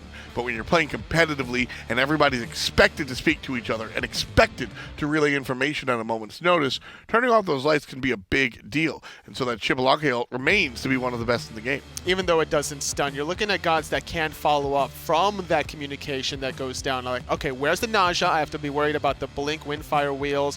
And if there's a sanctified field, makes it even scarier. Tied at 1 until now. Game number 3 on the way. Thank you, Tom. Thanks, Anatoly. Clear the arena as two titans meet on the battleground of the gods. Armada versus Exillium, a Game 3 decider match for the ages. And Armada have decided to play SMITE this time, it appears. Osiris, Guan Yu, Anhur, Kukulkan, and Cernunnos ready to throw down. Now that is a team composition right there. No Yes. doubt about it. Well balanced. Everything in order. Where it's supposed to be. I like it for Armada. They're in a good spot, I think, in this game. Yes, and if you're Exillium, you should feel good. You forced Armada to play, as opposed to whatever they, were doing. I guess that's true. I mean, I think so. I mean, it feels better than the opposite, I suppose, which is where we lose the Thanatos support. That would feel the worst, I think, of all of the options. Yes. As it stands, though, certainly an improved Exillium. I think this swapped Bayroneri in the mid lane and the way that they've played since then has definitely made Exillium look better. But now they get a real shot from Armada, and we'll see if they're able to keep up. They're not going to be gifted, I think, a 6-0-5 start for Kyrmi this time, though. No. So this is going to have to be done the old-fashioned way. DayToRemeber is on this Ola run in the long lane right now, as I was considering whether or not that fight was about to be more real or not. And that's going to make him one of the most just important players and cooldowns here on the map, man. He's going to have to be perfect with these sanctified fields if we want to stop a team like Armada. And Day played pretty well last game. Obviously, losing the 1v1 to Meerkat was rough, but outside of that, I thought Day played well, so I don't have a problem with Exillium handing him the proverbial ball with this Ola run selection. It is a little bit scary against gods like Guan Yu and Osiris and Karna. I mean, these are three tanks that really run you down very, very effectively. Yeah. So DayToRemeber has to be extra careful. And even then, I don't know what he's really supposed to do against Guan Yu, Osiris, and Kukulkan. Yeah, because that rundown's particularly good against the sanctified field, right? Like up onto the horse mast. Will care not for your sanctified field. The Osiris, the Lord of the Afterlife, even Kukulkan can epic uppercut to reposition too. So it's not going to be an instant you're out for free card for him either. That's why I said there's such a premium, such an importance on the way that he uses that sanctified field to cool down correctly. No doubt. I mean, Mask is really going to be the most important player on the field, I think, for Armada with this draft. It's just so easy for him to cut down this Ola run. But he needs to do it without beating the ultimate from Osath and all that nonsense. Meerkat low, Meerkat done. Bayroneri finds first blood as Meerkat takes yet another spill here in the middle lane. The Jingwei game was rough, but he appears to be off to another rough start here in Game 3. Yeah, I mean, once the jump is down, you can't really step up and expect to be okay. Kyrmi's going to be there for mid camps. He should have those timers ready to go. It ends up really costing him. Kyrmi gets a nice bit of peel there from Osath were it necessary. It effectively peeled because they had to turn around and not get rooted. DayToRemeber, though, looking for a potential solo here on Vetium, but Vetium casually walks out, doesn't even use the beads. Meerkat has returned, and not even a successful red buff invade. That's the little things right there. I mean, Kyrmi goes right side jungle, should be knowing that red buff timer's coming up after that kill, but instead he goes for right side mid harpies, where he gets contested by Mask. Geno comes over with Geno blinking over the wall. That pulls Osath and Bayroneri off the red buff pathing. And to get that first blood with red buff timer coming up and not get the buff itself really does diminish the value of that first blood at all. I really feel like Exillium could have gotten more from it. Instead, this game remains incredibly close, and there's no, sort of keys to extending that lead for Exillium without having those timers or those sorts of things on the back end of that initial push. So they'll have to settle, see if Armada stick another toe out of line, or perhaps they can find themselves another punish and look to keep this one moving. But I actually really like Exillium's draft. later on in this game. I know we were talking about how important it is that DayToRemeber stays alive, but he's got this Khepri to sort of pocket him and keep him standing with the Scarab's Blessing. And I still think there's a ton of value on Xbalanque's Darkest of Nights ultimate too, to sort of help provide some cover. Agreed, but no big mage burst or just general burst coming down off of Kyrmi's ultimate. A little worried about the level of follow-up that Exillium has to that ability. And the best follow-up's on the other side, isn't it, with this Desert Fury? Right, and even that's not ideal follow-up, I think, a lot of the time. So, I don't know. I mean, Exillium's composition, I think, are good gods. I don't know how well they work in tandem with one another. I like the Khepri-Oleron combo quite a bit. Xbalanque doesn't need a whole lot of setup, and Khepri's a really good setup god in the early game in these 3v3s and 2v2s. Don't really need a whole lot of that with Xbalanque. He kind of does it himself with the slow from the poison darts, and is really just hitting autos after that. So Exillium got 5 good gods together. It just remains to be seen on whether or not that constitutes a good team composition. Mast is lurking on this left-hand side. They've got a ton of wards over here too, do Armada. So he'll have the information if backup comes, but it won't come to that. He gives up the Ghost as DayToRemeber stayed too close to the Tier 1 tower for any ganks to really be viable on the left-hand side. They also haven't gotten the ultimate or beads. Anything they did would likely be a precursor to another gank down the line. Day thinking about stepping up, but deciding better of it. Mask only level 5, so a pretty good lead for Day if that fight were to break out, but certainly not enough to win a 2v1 against an evenly stacked Kronos and a Guan Yu, which deals with your kit pretty well. I like the idea of going with these gods that have knockup immunity in their kits to try and deal with this consecration that is the best peel that Oleron has for himself. Yeah. Not only can Guan Yu get knocked up during Talu Assault, but Geno can get knocked up during Groggy Strike, so that's 2 really good picks that are going to dive Day quite a bit that don't get affected by his best tool. DayToRemeber's in some trouble now as he stepped forward and took a lot of damage. The best he can do is try and trade out Vetium, but won't find it. Mast cuts him down too quickly, and Armada find the answer back they needed here on this left-hand side. Vetium baited Day into that fight well. Perfectly done by Vetium, and gets the rewind off just to be sure. No, nothing doing on that left-hand side for Day. At least holds on to the Purification Beads. Good patience from him there, understanding that beads weren't going to save his life, to play aggressively in that moment and try and at least trade yourself out 1-1. Playing to his out, certainly, as Meerkat makes his way back to this middle lane to avoid being around Team Exillium. Now, I know you were saying that you didn't feel as though Exillium's composition comes together perfectly, but I kind of feel like the only piece that might be a bit separate from everyone else is Kyrmi on this Najah. And you could still get good value out of the Scarab's Blessing, even if it's not directly setting up for the rest of the team. I just want to see this team make it to the late game on even ground with Armada to see if they can try and make this composition work. Sure, I mean, they've got a good amount of CC, they've got decent damage as well. Not great damage, I would say, but not horrible either. I'm just a little bit worried about their lack of true AoE. Yeah. I think that Armada has a good potential to death ball them. I mean, Osiris and Guan Yu really excel at the death ball strategy as it is. And then you add in that little bit of Guan Yu healing. It's going to be tough to fight. Geno and the rest of Armada now aggressive as they step in, trying to destroy the red buff. Meerkat catches Kyrmi on the right-hand side, and that should be an easy cleanup kill there for Mast. It is indeed. It looks like the red buff was at least defended, since I imagine it's not normally the plan to put that on the Khepri, but Armada find a pick. That's really good team synergy from Armada. I mean, the initial engagement goes onto the back line of Exillium. Kyrmi jumps in to try and peel, and Meerkat communicates very well that he's in need of some assistance, as Day is in need of a lot of assistance. Looks like he'll be dead. Good commit there from Vetium. Wouldn't have Kronos had is to. good, by the way. Yeah, wouldn't have had to if the autos had been there, but in a world where they weren't, able to walk up and grab that anyway with that first ability. And now they look for the purple buff invade, but Kyrmi's here, but immediately blinks into the stop time. Well done from Vetium. He gets abducted back in and has to drop the beats. That's a good win for Osath to get the Purification Beats. Kyrmi still lurking. Could potentially catch up, but this is a bit risky. Vetium's got a lot of damage. Sash. Oh, nice rewind for the CC immunity alone. Now Kyrmi's in some trouble. That was really good positioning on the back end of that rewind, too. That works out. But Geno might have been potentially caught here. He's been hit by the Windfire Wheels, brought down, and an easy cleanup here of the passive. Kyrmi's going to get this one, no problem. Still, even though I was a little bit concerned about it, ends up working out well enough. to bring down Geno. Thought the target was Vetium, and I think everyone thought the same thing except for maybe Kyrmi and Osath.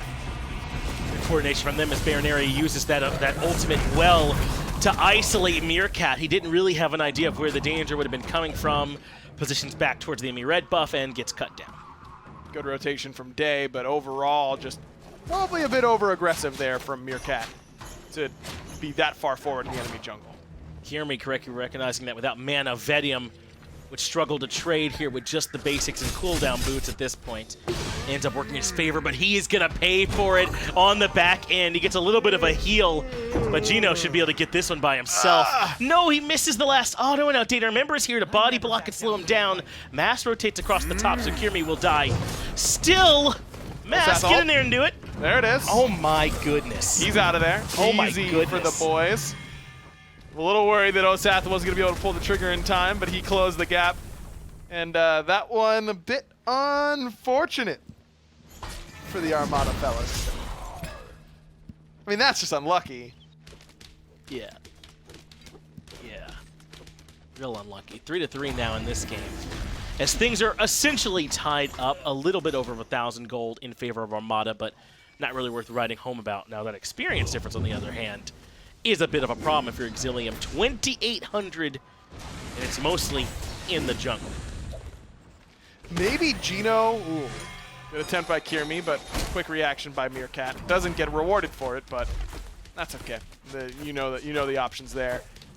Maybe if Geno would have whiffed the first 2 hits of his auto attack chain and then hit the third one on the Mez, that would have been enough damage. But I don't know how many points he has in the Mesmerize. I doubt that would have done. It would have lasted long enough. Yeah, it's only rank 1, so he couldn't have done that. No, I really do think that Armada did just about everything short of Mask insta-canceling the ult to get the stun cancel damage. That would have been enough to kill him before Osath was in range. Very well done by Kyrmi to make his way out of there on that one too, man. Just close. These thin margins sometimes, that can be the difference between top teams here in the minor league. Exillium not up near the top, but they've been performing, I think, a little bit above their pay grade here today. It's been very impressive what they've been able to do against an Armada team that has maybe played a little bit looser than what we know they're capable of at 100%, but at a certain point, if that's what you do week in and week out, then that is just you. And Exillium has beaten the team that showed up, at least in Game 2.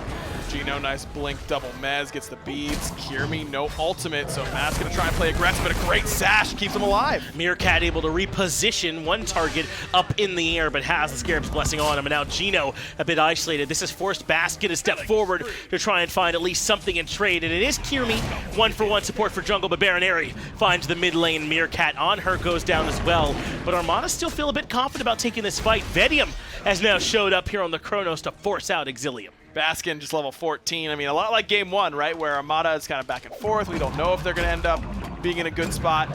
And then you realize that Baskin is huge. Hasn't stayed in lane way more than Dishonored this game. It's really just been a lot of Totem of Coup control, 7-1 in that department. Some invaded blue buffs, it looks like. It's gotten Baskin a massive lead, and he comes in and really salvages the team fight. It's Kyrmi who's struggling, though, for me, man. 3 levels down to Mass in this squad. As Bayroneri gets cut down. Baskin, with the Lord of the Afterlife chase down, puts him in the dirt. But they need this NotGeno to be closer, man. I mean, level 9 is the same as Osath, and he hasn't really been able to find much. I mean, we saw that Windfire Wheel off the mark in the middle lane. Yep. Beads would have been there either way. It's got to be cleaned up. Oh, Geno nearly brought a minion with him that would have given a little bit of information, but it looks like this one will go the way of Armada. And I like this idea. Any fight that Baskin wants to be a part of, we are down to take. Yeah. Because my man's level 15, Osiris, who's up 1,200 gold over his lane opposition. Well, Kyrmi knows that there's trouble coming. The pings were there. He's able to disengage, but just disengaging is not going to be enough. Mass should be able to steal this blue buff away. Kyrmi will poke his head in with the ring bounce, and he might even have defended it there. It's a little bit hard to tell, but in comes Geno to pick it up, so no, Armada stripping. Vetium with some good poke on DayToRemeber. No Bancroft's talent for Day. We've seen some Ola runs go that direction to give themselves a little bit more boxing power, but Day playing for the team more with his Pythax piece. He has just barely a tier 1 tower to speak of. It's a tier 1 tower in name only, as Meerkat's been caught by Kyrmi, taken up with the Windfire wheels and brought right back down. But where's the big follow-up you were asking for earlier? Bayroneri's there with the poison darts to make it 1-for-1 as Kyrmi gets traded out by Mask. That stop time just off the mark from Vetium. That'll let Osath off the hook as Baskin thought about rotating in. Geno a little bit further forward than the rest of the boys. Narrowly avoids getting hit by the roots, so Dishonored has to chase him down with the dash.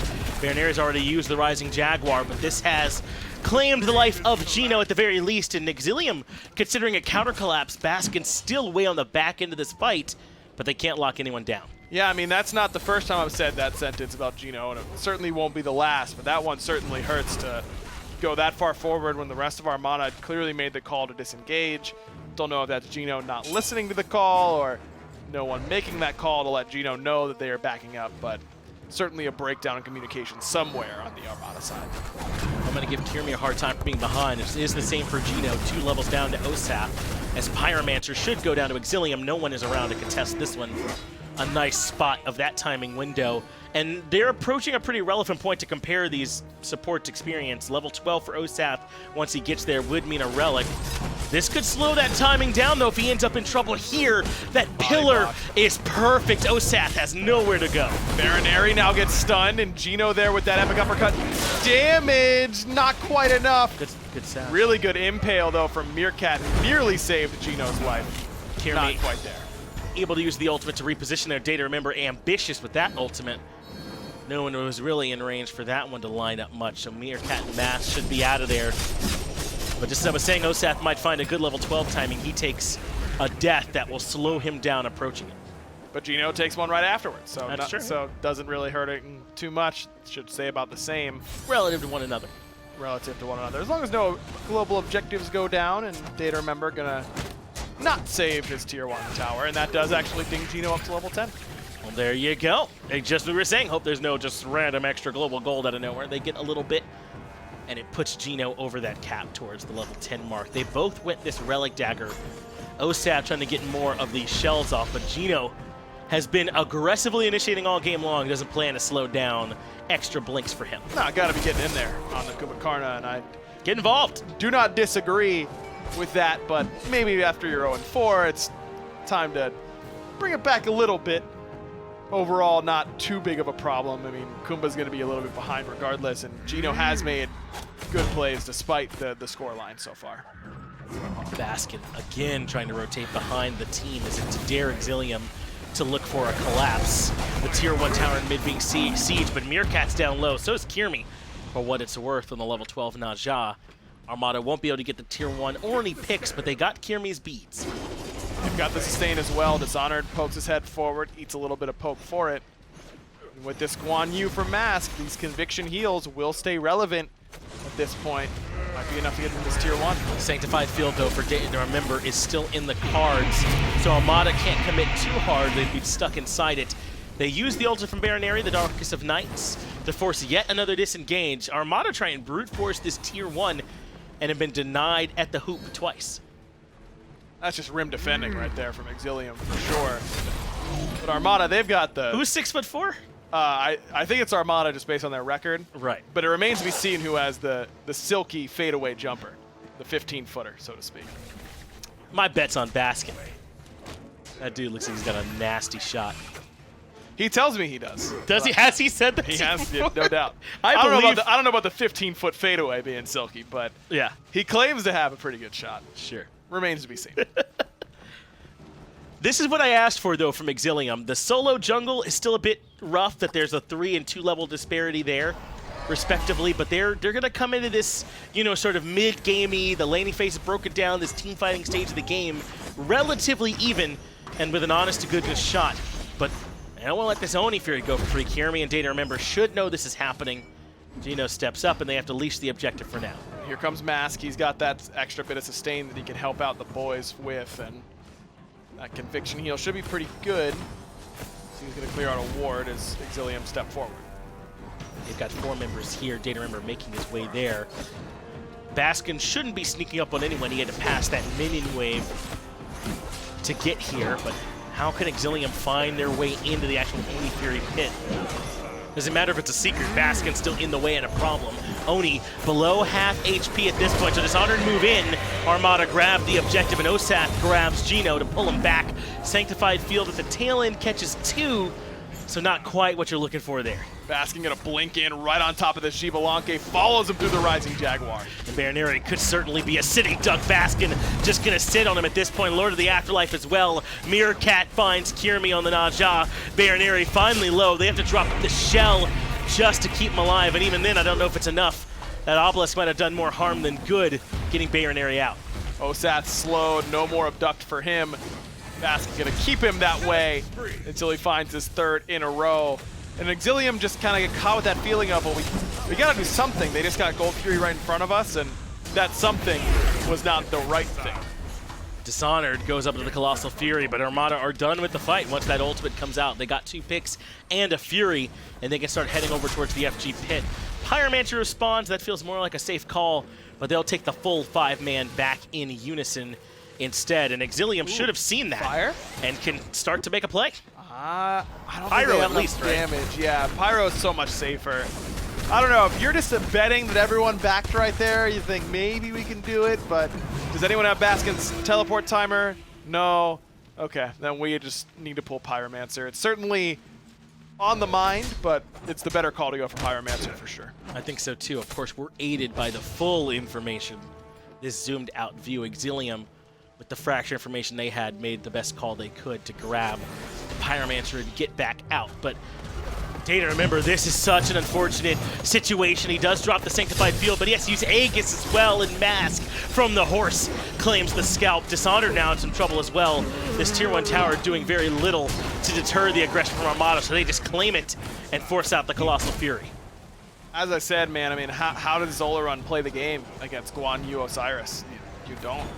Nope. Few characters do get to play the game against those two, but True. Certainly not in Olaran. Sanctified Field did nothing to help him. Fire Giant at half HP, and I think Exillium, if they do know this is going on, they sure don't care much about it. Can't afford to step in and fight Armada grab the Fire Giant. And this game that I said mere moments ago was even has started to slip away. That fight around Gold Fury really might have been the one chance that Exillium had, and they couldn't defend it. I mean, it was just, I mean, even still, if you just back up after Armada gets Gold Fury there, it feels bad, but you didn't lose off of it. And you really don't even lose off of the fight, honestly. It just doesn't do you a whole lot of favors. It's then getting picked on the right-hand side, the fact that we're so split up, and Armada know that they can afford to easily go and get this objective. But I really don't have that much of a problem with Exillium giving up the objective. It's the fact that you are unwilling to fight, then all of a sudden you are, when Armada didn't really use a whole lot on the Fury. You have to make them commit to one or the other, and Exillium just didn't force Armada's hand early enough. And I keep saying it, so I want your opinion on this, but I think finding good Sanctified Fields is very difficult. Yes, it is. It really, really is tough.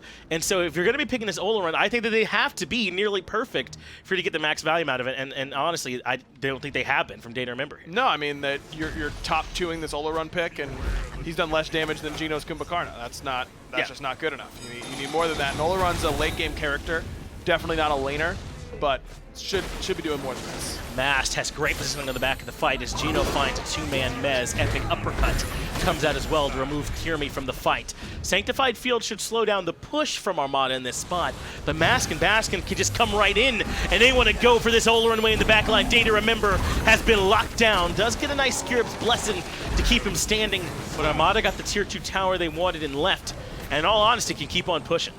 Got a minion wave coming. Fire Giant still here for 2 minutes or so. Meerkat and Vetium still with ultimates, and Frenzy ready for Jing. So they'll push onto the left side. Phoenix Dishonored on the left-hand side, trying to do what he can to the Colossal Fury, but it is not enough. Kyrmi has found himself a Vetium, brought him right back down. DayToRemeber gets Meerkat and pushes him away. And this has turned into an actually decent fight now for Exillium if they want to keep pushing. Dishonored no ultimate, but finds the knock-up. Just not a whole lot of damage left over for Armada, it feels like. Meerkat, while with Vetium up in the air with Kyrmi, ends up getting his front line kind of peeled away. And good cleanup kill from Exillium in response to that. I do think the lack of AoE was on display in that fight, though. That could have been even better for Exillium, potentially. Though I doubt Armada group up all the same way if they're into, big Zeus ult or something like that. But they're going to have a fight here on the jungle around this red buff. DayToRemeber, yet again, is the target. There's just a big old red circle around him. It does buy him some time. Epic uppercut, though, seals the deal. That's 2 for Armada. Osath got taken down by Vetium at the same time. With all that focus, you think you're safe, but anything but. Bayroneri finished off by Geno and his groggy strike. And now Armada, I mean, even without Meerkat, able to find 3 kills in the jungle. This is something else that Armada can do quite well, which is their fight selection. And within those fights, the target selection. And making sure they just sit on DayToRemeber any time that he shows up has made life so difficult now for Exillium. They pop another frenzy as this mid Phoenix melts. Vetium going to take a little bit from Dishonored, but not a whole lot. And that clear the path will be enough to get Dishonored out. I mean, this is just really good team play from Armada as of late. Mesmerize. Breaks the Mez a little bit early, but it doesn't matter. They've got the rest of the CC chain here, and Dishonored doesn't really have a whole lot of things he can do to change the way that one goes once he's in it. With that mid Phoenix down, that turned what was a good defense from Exillium on that left side Phoenix into a bit of a backbreaker. Now up, what, 13K? Yeah. In the gold department. That's a healthy heap of gold for sure. Should be enough to finish off the 6 items for just about everybody on Armada. I mean, both Baskin and Mask, 2 guys who have had leads all game, are able to finish off their builds. And this whole game has really been brought to you by those 2 and their ability to make Exillium's backliners want to leave the game. It's probably just been miserable, man. Where are the spots that DayToRemeber can find to try and put out some damage? I mean, he has now passed Geno at the very least, but that puts him at the bottom of the relevant damage dealers, right? So still not where you want him to be. And I think even if there's not a ton of damage, if, the ultimate value is there, then maybe we could make the case, but I think that both wells have come up dry. Yes, I mean, if the fact of the matter is, if Guan Yu Osiris wants you dead, you are dead. Yes. That is inescapable if they play it well. But you have to be able to affect the fight by pulling them out of position, by extending your life as long as possible with good relic usage, by setting up Osath for success, by communicating if you're going to use a relic or if you want the ultimate, putting your ultimate in good spots. Surviving is not the end goal as a backliner. I think that's a big misconception. It's forcing the enemy to do things they shouldn't have to do to kill them. Geno uses the epic uppercut that allows him to reposition, but he should be dead to rights here. He's buying his team some time. Where elsewhere, Mass is actually getting hunted down. That was a big heal that keeps him alive, but he still dies either way from the dots. Ends up getting traded out as Bayroneri died too, but somehow Geno and all of that makes it out. That is so, that's the classic Geno play. Like, what are you doing here? There's no reason to chase 3 people that far. You want to zone them away and stop them from backing short, but not to that degree. And then he lives and goes, see, I told you it was right. And you go, that's not how that argument works at all. Frenzy popped. Meerkat not a part of it. They'll do it without his damage largely. Now he comes in to add a little bit, and the right side Phoenix melts down. Dishonored trying to do his best to keep Kyrmi alive and relevant here in this match, but it's so little you can do to zone away a Guan Yu and an Osiris. Osath is going to be able to survive after using the Scarab's Blessing, but with 2 Phoenixes down, Armada are knocking on the door of a set victory here over Exillium. Right on the edge. Left side Phoenix still up, but Mask only on the respawn for another 5 more seconds. No teleport for him, obviously. He is a jungler, not a solo laner. So it'll be a little bit before he can join this fray. Probably going to be a disengage for Armada, at least until Mask is ready to fight once more. They'll fall back into the jungle to see what buffs there are to grab. Exillium doing the right thing, which is to step out a little bit and see what farm there is to grab, but they get to make sure this is full-on safe with Armada lurking in the jungle. Looks like they're able to do so safely. Bayroneri grabs the red buff. Now this becomes about how well can they defend on these Phoenixes.